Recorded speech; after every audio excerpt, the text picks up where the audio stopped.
Welcome to Badaboom. In today's episode, we welcome Neil Kleid to the podcast.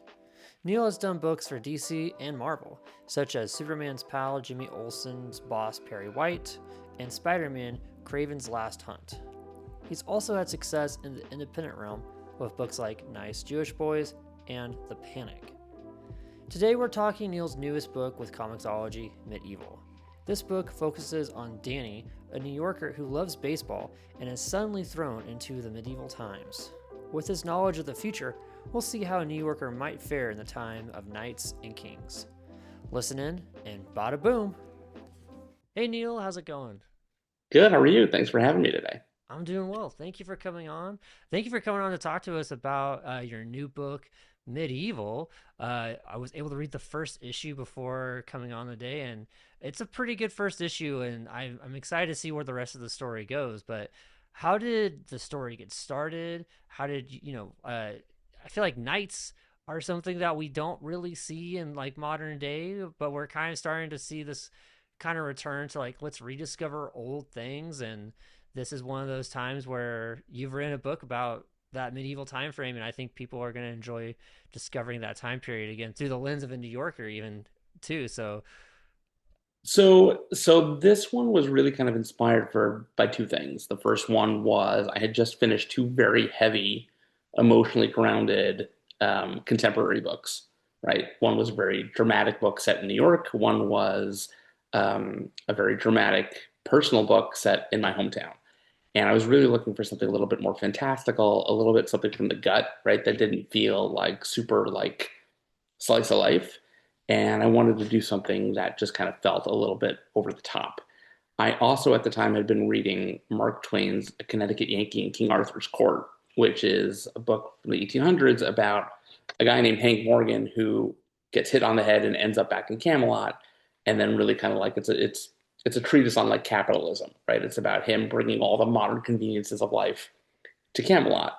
And my gut was telling me if that had been me, if I had been knocked out and ended up at Camelot, I would have no idea what to do. There are things that I know how to do, right? Like I know how to make comics, I know how to, you know, change light bulbs, I know how to cook a little bit, right? There's some things that I can do, but I know how to like use my phone to play games. But could I build that phone? Probably not, right? Could I build an electrical grid? Absolutely not. So I really wanted to kind of play with the idea of a guy who was a little bit more, not a jack of all trades, but was more like me, who kind of got sent back there. And what was great was every time I read it, the word Connecticut Yankee in my mind, because I'm a baseball guy, I'm a sports guy, went to New York Yankee. And I was like, oh, that would be kind of fun. And so that's really where this came from. Knights, you see a lot, do see a great deal of medieval comic book storytelling out there, but not this violent. yeah, I think in the first issue when there's someone getting an extreme beatdown, and oh, I was like, man, this is a lot of blood. I am in a public space reading this. I don't know if this is the best. I mean, I'm not on the subway. People don't care on the subway in New York, Right. but I was like, maybe I need to, tilt a little bit because there's a bit of blood here. Well, when you're working with a guy like Alex Cormack, who's my co-author on the book, who is known for doing very kind of like dark and gruesome comics in the past, and has that really like viscous, really like fluid work, you want to take advantage of it. You want to see the blood. You want to, and our editor Sarah Litt really actually pushed us every time we would do a book, a story, do an issue, and we would send it. Her notes would be like more blood here, more teeth here. What if he grabbed him from the back here, right? So between the three of us, we were feeling it, and so I hope it comes through. It really, like I said, like it's a story that's told from here, from my gut, and not necessarily from here. And so that really comes through on the page, I hope.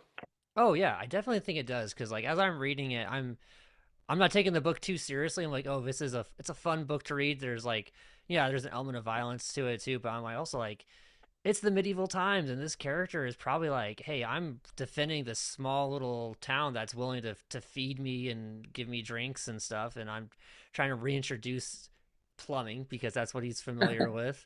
Trying to make the city a little bit better. So he's like, he has to defend that the town that's kind of providing for him. So it's like it's justified violence to an extent. It's justified New York violence. I Yeah. mean, we very much stand up for what we believe in. But I'd also say that yes, it's over the top and it's fun and it's it's got all that, but it's also got emotional beats too, right? Like there's still kind of this sense of man out of time, trying to understand who he is in this new world, pining for things he's lost, right? Like he isn't with his girlfriend. He loves baseball, but he's, stuck in sixth century England, right? And you and I, we have tons of things around us that we would love. And if we were put, in a place where we didn't have access to them or didn't know when we would next have access to them, it would feel very isolating. And so there's a lot of that in the book. It's also a bit of a love story, but it's mostly about a guy trying to figure out like who he is, in this brand new world. Yeah. And when we were talking about, like you've got a great co-writer, and Sarah, your editor, is really pushing you to do a lot with the book. How did your team come together for the book, and how did the book arrive at Comixology as well? Yeah. So Alex, who's actually the artist on it, he's the co-author from an Oh, artist point of Alex, yeah. view. Yeah. He's worked with a couple of my friends with David Pepose on a book called The Devil Wears My Face, and Rich Stewart, who did Drive Like Hell with him for Dark Horse. And those books really kind of caught my eye. The artwork caught my eye, and I always said I really want to work with Alex on something. And this, when it came along, he was just the perfect match. So I just reached out to him through Rich, and he read the pitch. He really loved it. The challenge being that it's about a New York baseball fan, but Alex is from Massachusetts and likes the Red Sox, and so there was a moment of like, should I do this? And then he read it, and he was like, yeah, we should do it. Um, Sarah has been a friend of mine for a while. We go back way back. I had a book at DC Vertigo back in the old days of DC Vertigo. We were going to be doing a graphic novel together that never came together, and we just sort of stayed in touch. And then um, I was privileged for her that she signed on to edit my last Comixology book, which is called Nice Jewish Boys, a book set in Teaneck, New Jersey. It's about a writer who gets sucked into a life of crime after getting financially in the hole, and it's about ethics and morality, and it's a very personal story. And she edited it. It was drawn by John Broglia and colored by Ellie Wright. That came out last year, and so we have really good rapport. And if I can, I'll work with her on a book per year if Comixology will let us. And Comixology, I mean, this is again my third book with them. We did Nice Jewish Boys. I did a book called The Panic with them, and now Medieval, and I hope to do more. I really love the organization. They've treated us really well. Probably one of the best publisher relationships I've had in comics. They really trust us to create the best story that we can, the best comic that we can. They, lean in when they have to. They support us all the time, and I really, really enjoy working with them. Yeah, I've got to say, I mean, Comixology, that's the impression I get from Comixology. When I was at New York Comic Con and was at the booth, doing some interviews with people here and there, and everyone seemed super happy to be there. I mean, it's Comic Con, so everyone's happy to be there. But everyone was like, "Hey, I love this book I'm doing, and like, please, I'd love to talk to you about it." It's not, and everyone felt like they're doing exactly what they wanted to do with the book, like just like you said. So, Yeah, and, I'm and that's what you want as want to create our own book. You want, you're passionate about a story. You're passionate about telling that story and hopefully finding a readership. And when you have somebody who sort of, I don't want to say stands out of the way, but at least opens the doors and lets you do that thing and really like supports you with marketing and promotion. And we were all set up at Comic-Con and signing. There's that kind of, yeah, it is a great relationship. It's almost like a family. And if you look at the folks that are doing Comixology original books, you've got Scott Snyder, Mark Guggenheim, Thomas Jane, Chip Starsky, like a ton of people who have, whose books have come through that door. It really is one of the better stables and library of comics that you can find out there. Yeah, for sure. And I think people will definitely enjoy finding Medieval on the Comixology uh, roster with it too, because while I've only read the first issue, there's a pretty big twist at the end that I was like, oh, this is okay. This is taking the book to the next level. Like originally, as you're reading the first issue, you're like, okay, it's gonna be up this guy that's gonna be in the medieval times, and how's he gonna survive, and maybe he's gonna overcome some bullies. But then there's like, oh, there's someone else is here, and they seem to be doing a lot better than he was. Right. So Let's not spoil it for those who want to actually read it. But yeah, I mean, that sets up the next four issues, right? Like that twist is really the crux of issue one. And it's about, it really takes our character, Danny Lando, and kind of, as you've said, like takes him from this, like, I don't want to say one note, but more like surly, I'm a New Yorker, I'm out of time, and I miss pizza, and I miss baseball. I'm going to get drunk and fight with people. Like it takes it from that kind of like very basic man out of time uh, anti-hero violent book and really kind of like turns it on its end to make it something else. And I'm really excited for people to get to that last page and be excited about what comes in issue two and beyond, because I think it's a really fantastic tale, and Alex and I tell it, I think, pretty well. And I would say even just like the art alone is worth the price of admission. yeah, definitely. And when I got to that last page, I was like, all right, I'm hooked. I'm like, there's a lot of fun elements throughout the book. Uh, Done. yeah, Job finished. exactly. You're Yes. good. All right, we can end it right there. But Right. yeah, if you're watching this and you haven't read it yet, definitely stay on to the last page because you'll be hooked. And then you've read it, like, drop some comments to us on social media about, like that last page, because it's what really I think makes you be like, oh, this is this is going to be a really good book. It's going to be a little bit different than what you might have experienced from like these timepiece kind of books before. But baseball's a big part of the book too.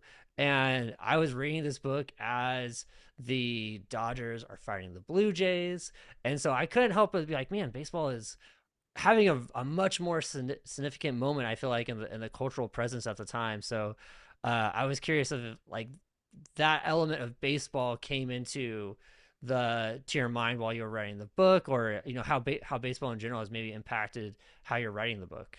Yeah, I mean, like I love baseball. I think a lot of people do, right? It's the national pastime, right? There's something about not just the sport, but like the experience and the tribalism of the game, right? Like I live in New Jersey, but I'm from Detroit. I'm a Detroit Tigers fan.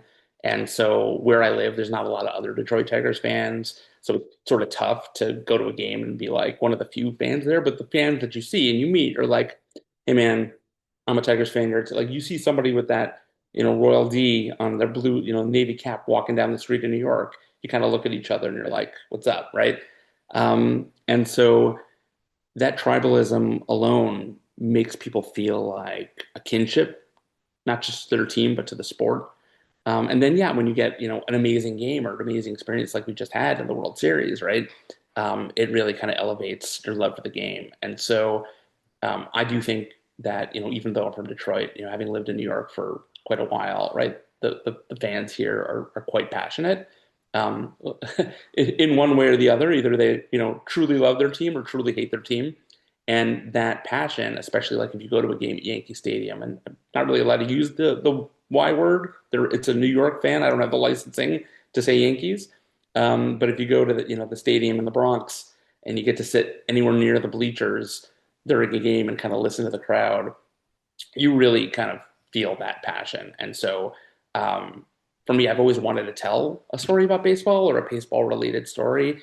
And even though this one was inspired by the title of the Twain book, right, the Connecticut Yankee, it really got me thinking a lot about like baseball and knights and this sense of like bat versus sword and what jousting could be, and like all of that kind of that nice soup kind of came together, and figuring out like even though it's not necessarily like a comic in which everyone is playing baseball, the influences of baseball are there because Danny feels so strongly about it that it becomes sort of like inherently woven into the narrative. And as we get into issues two and three, and definitely into issue four, you're going to really see that like the chivalry and the Middle Ages and all the medieval trappings really kind of like are there as a vehicle towards baseball becoming more front and center.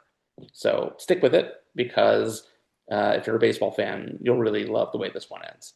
Yeah, for sure. And there's already so many references just in the first issue to different aspects of baseball that I think you'll enjoy just the first issue alone of like finding those little Easter eggs you've planned in there.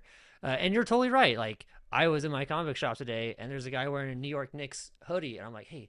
Are you from New York? I used to live in New York, and we ended up talking about comics and New York and all those things. So it's an easy way, like you said, to kind of spot your tribe and find people that Yeah. align with you. Yeah, that happens a lot. So for those of you who are watching this versus listening to it, so you can see I'm wearing a Detroit Lions football hat, right? I'm from Detroit. I like the Lions, and invariably when we're walking around town, somebody who is also a fan, or I will see somebody also with a Lions hat or somebody, like we'll just simply like pass each other in the middle of crowded Manhattan and go Lions, and that's it.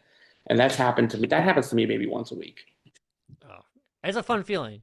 Yeah. uh the other elements that like might be small in this book, but like I saw and I was like, I really like that.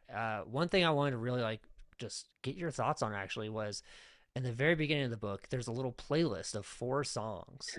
And I love how like sometimes when music works with comics, if it's either like artists making their own comic, or it's like, hey, let's sneak this little song reference, or in your case you put a little bit of a 4 song playlist at the beginning of the book. Tell us about that playlist. Are we supposed to listen to it while we're reading, or is it kind of like, Yeah. hey, let me So just reflect on this? it's super funny because I find that artists and music go hand in hand, right? Like every comic artist I know, every comic creator I know loves music. I like music. I've always had a hard time writing to music. I find that like sometimes when I'm writing, I just need to focus on the word and there can really be no distractions around me. And so I've never really like written to music over the years. And for this one, I don't know why, but as I was writing some of the scenes in issue one, I had some songs just running through my head, right? And the big one was actually, you're going to be surprised because I mean, it's on the first playlist, but it's not one you would think, which was So What by Pink, right? And, just kind of the drum beat of like, I want to start a fight, right? That really struck me. And I kept kind of thinking of it as I was writing the first fight in the comic. And from there, I just decided like each scene really had this like musical inspiration about what kind of drove it along. And some of them are obviously New York based, right? I think one of the first songs on the list is Empire State of Mind, right? By Alicia Keys and Jay-Z. And some of them are really kind of out there. Like as you go through, you'll be like, how did that get in here? But it's really about like the emotional weight of the scene sort of being married to a particular song along the way. If you like, my hope is, and I've seen other creators do this, like they will create a playlist and they'll actually like put it together in Spotify and send it out when a book is released. And my hope was kind of to maybe do the same when it's all said and done. Like maybe not issue by issue, but like when all 5 issues are out, and we do a digital paperback, and hopefully a print edition. Put that Spotify list together and be like, if you listen in this order as you read, it'll match up pretty well, right? Um, so I hope people like it. It's just something I kind of did for myself, just to say like, look, these are the songs that inspired this particular issue, and hopefully people feel the same and can kind of listen to the songs and say like, oh, I get why he liked this one. I get why this song kind of works here. Yeah, I totally agree, and I'm all for that. So please keep doing that because I just glanced at it as I was reading. I was like, oh, I've seen this before, and I really like when people do this. But then as I was reading the book, I'm like, this is definitely where I think "Patience" by Guns N' Roses is on the first. And I was like, this is exactly where it needs to play. And I'm like, man, we already have such a strong emotional tie to music, and when we can kind of throw and say, hey, when you feel sad when you listen to that one song, this character is feeling that amount of sadness with this, and so I think that's just such a great tool to add to a book. Thanks. Yeah, and like, yeah, there's definitely like moments where you're like, oh, this is really emotional. Where does it fit in this issue? And you can definitely pinpoint where it does. The one, my one regret is that Alex actually used a song for one of his social media posts that I didn't have on the playlist.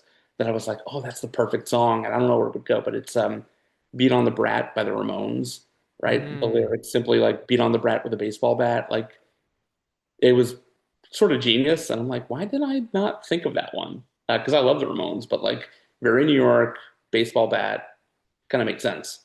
Yeah, wow, man, I don't blame you. I would feel the same way. But thank you so much for coming on and talk to us about Yeah. Medieval. The book it's a really fun book. Like you said, there's bits of blood, but there's a lot of emotional aspects to it as well. Just in the first issue alone, you really feel for our main character and everything he's going through. So I can't wait to see how he develops through the 5-issue series that you have with Comixology and where he goes from here. Well, thanks. I really appreciate your reading, and I hope everyone out there gives us a try. First issue is out November 11th on Comixology. To learn more, go to neilkleidbooks.com. I appreciate it. Alex and I both appreciate everybody giving it a chance. Because if you give it a chance, the more you read it, maybe the more we get to do. Exactly. And we definitely want to have more comics in general, but definitely more books from you and Alex for sure. Well, thanks. And with that, bada boom. Bada boom.